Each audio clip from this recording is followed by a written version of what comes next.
Ketua konglomerat grup Luxue dengan rendah hati makan barbek di pasar malam. Tiba-tiba seorang wanita cantik berkaki panjang duduk di depan pria itu sambil memegang minuman. Ternyata wanita cantik itu adalah CEO grup Luxue. Meskipun memiliki wajah yang sangat cantik, namun di usia 40 tahun, dia masih seorang perawan tua.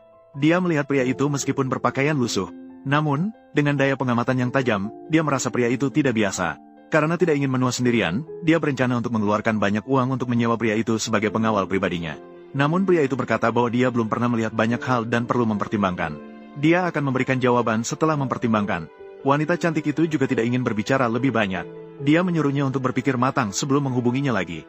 Setelah mengatakannya, dia berdiri dan pergi. Saat itu, sebuah mobil mewah berhenti di depan pintu. Istri pria itu masuk bersama asistennya. Ketika mereka melihat pria itu duduk di restoran kecil yang begitu sederhana sambil makan barbek, mereka langsung mengeluarkan ejekan. Mereka beranggapan hanya pekerja migran yang akan datang ke tempat seperti ini untuk makan. Saat itu, istri pria itu dengan enggan memberitahu pria itu. Dia memintanya untuk datang ke pesta perayaannya besok.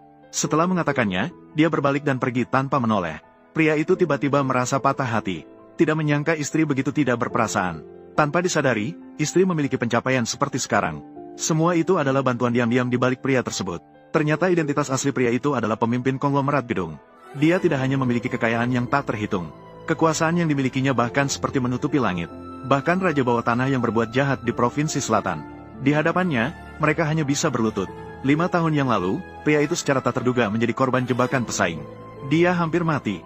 Dalam keadaan darurat, dia diselamatkan oleh istrinya. Untuk membalas budi, pria itu tanpa ragu menjadi satu keluarga dengannya. Dan menggerakkan semua sumber daya di sekitarnya. Mengubah istri yang awalnya tidak dikenal, menjadi ratu bisnis saat ini. Namun, istri sama sekali tidak menyadari semua ini.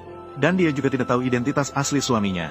Dia masih mengira bahwa suaminya adalah seorang buruh tani yang mengangkut batu bata. Sekarang dirinya sudah berubah drastis. Dia merasa pria itu tidak layak untuk statusnya. Itulah sebabnya dia datang ke restoran kecil untuk menemui pria itu. Memintanya untuk pergi ke pesta perayaannya besok. Berencana untuk memutuskan hubungan dengannya di pesta tersebut. Saat itu, pria itu masih memikirkan budi baik istrinya. Jadi dia memutuskan untuk memberi istrinya satu kesempatan lagi. Melihat apakah besok di pesta istrinya akan berubah pikiran.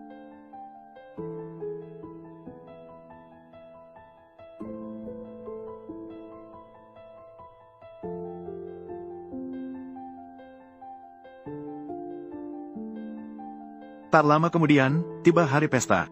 Suami mengenakan jas yang tampan, berbeda dari biasanya. Namun, siapa sangka baru saja masuk hotel, dia sudah diejek oleh adik iparnya. Mengklaim bahwa pria seperti dia, seorang buruh tani, sama sekali tidak layak untuk hadir di pesta ini. Dan mengatakan bahwa para tokoh terkenal dari berbagai kalangan di Jiangcheng akan hadir. Jika pesta ini hancur karena kamu, dia pasti tidak akan membiarkanmu lolos.